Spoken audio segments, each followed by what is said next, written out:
So this is how you can simply handle exceptions. So now let's see how you can take inputs from user.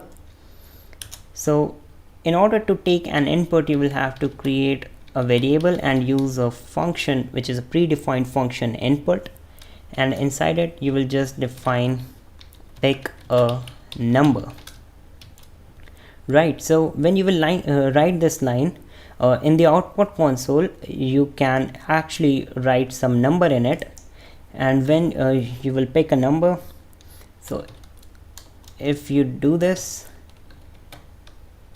so whenever you will write any input value, it is converted into string. So we know how to do the type conversion, so we are going to use int y to convert the string into an integer.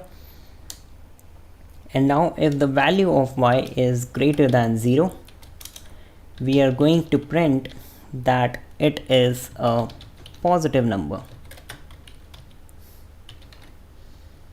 like this. So let's run this program. So when you will run this program, you can see here it says pick a number, and there is a text box that appears. So let's insert some number 12, press enter. So now you can see here it says that it is a positive number. So this is how you can handle inputs from the user